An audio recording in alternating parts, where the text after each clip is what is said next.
good to be with you over the video. And I wanted to share with you something that I think we can find helpful, especially at this time, but also as something to use throughout our spiritual lives, so to speak. And it's called the Examen. And it is a kind of spiritual discipline that was developed by St. Ignatius of Loyola, who was Spanish and who lived from 1491 to 1556, I think. Now, the thing that Ignatius developed was a way of praying that contextualized, I think, God into the everyday experience of each person who was engaging with this way of prayer. And the Examen basically is a reflective exercise where there are 4 or 5 steps, 6 steps sometimes, depends, people do it slightly differently. But 5 steps is helpful. And if you're the kind of person who keeps a journal, then this is something I would warmly recommend as a way to keep a track of how you feel God is acting in your life and how you feel you're responding to his call. So, as I said, 5 steps. The first one is to really pray for light, for illumination. We're doing this at the end of the day, and we're praying to God to give us grace, grace to pray properly, to see clearly and to understand what it is that we've experienced during the day and where he has been in that and how we respond to that. Then stage 2 is to give thanks. Giving thanks reminds us again of who God is, what he has done for us, what his creation is like. Everything is a gift from God, and so it's good to single something out and give particular thanks for that in the context of the day that's drawing to a close. So the third step, speaking of the day drawing to a close, is to actually review the day. Ask for the Holy Spirit to be working in your mind and in your heart to help you remember things that otherwise might have been glossed over. What's happened during the day that's really, in a sense, affected you, whether you realize that at the time or whether it's dawning on you in this Examen. Then the fourth thing is to consider what could be improved, to face up to failures or face up to shortcomings, to ask forgiveness for things that might have been not quite right, and to ask God to show us ways in which we can improve.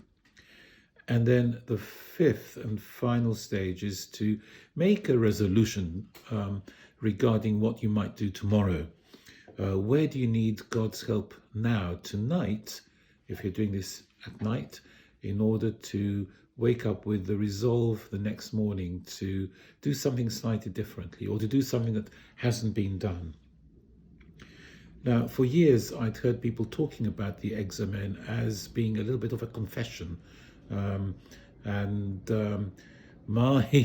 My experience of confession is not the confession that we see sometimes in Catholic churches, the little box that you walk into and the grill at the front, but it has been of sitting down with somebody and having a chat, and somebody who is ordained having a chat, and then that person saying, well, I think that if this is something that you are sort of repenting of or sorry about, then you can put it to one side and God forgives.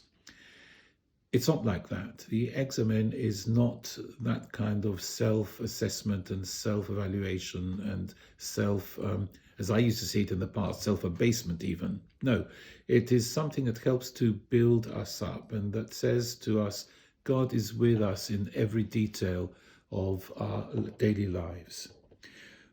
So I thought what we might do is just go very, very quickly through those 5 stages tonight.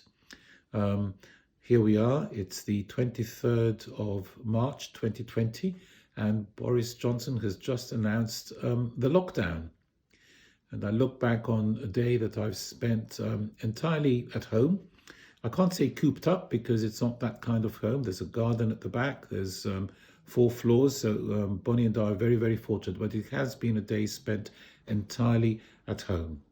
And so the first thing is a prayer to ask God to um, give me the grace to see things more the way that He sees them rather than the way I see them. So that's the first thing, that prayer. So let's be quiet, and in silence, I'll be saying that prayer.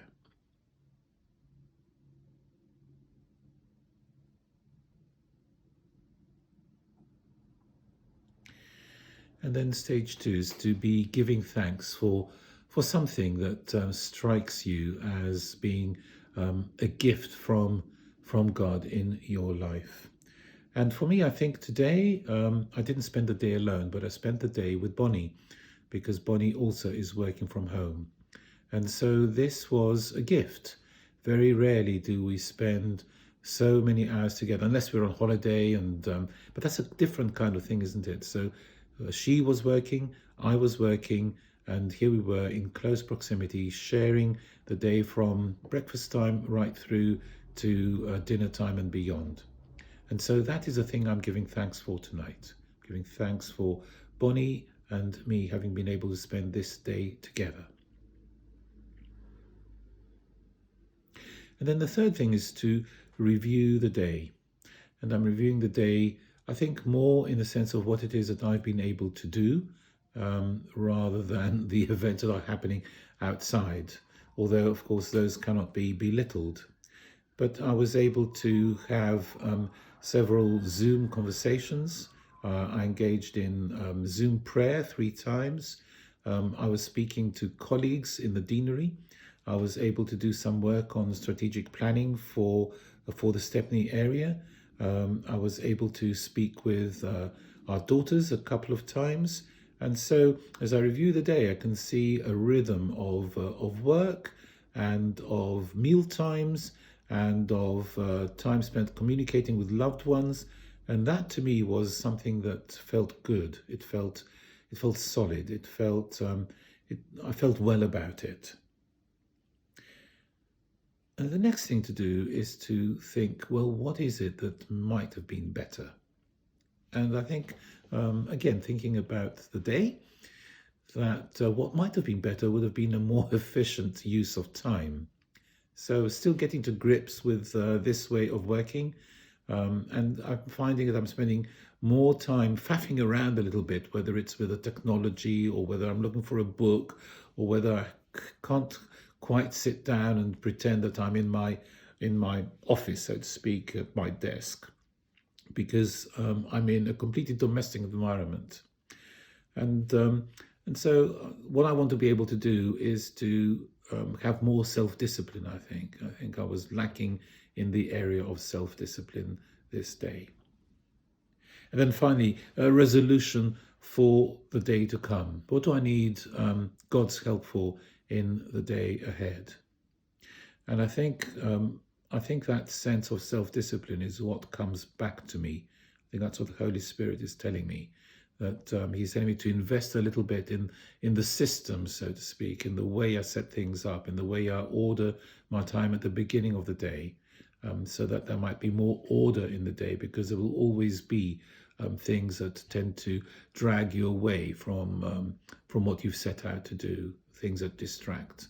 And so my resolution for the day tomorrow is that I will approach it from the very beginning in maybe a more structured way than I was able to do today. And I won't allow distractions to drag me away from that pattern that I want to establish. And my hope is that will be a pattern I can adhere to day after day as we face these weeks of being asked to stay at home as much as possible. So that's my examen for today. I'm going to say goodbye here and now, and then when I go off air, I'm going to write all this down in my journal, so that when I look tomorrow, I'll be able to remind myself of what it was that God helped me to go through this evening. So as you're going to be looking at this during the day, I hope it'll inspire you to start something similar tomorrow evening, the 24th of March, 2020. That's goodbye from me. God bless you all.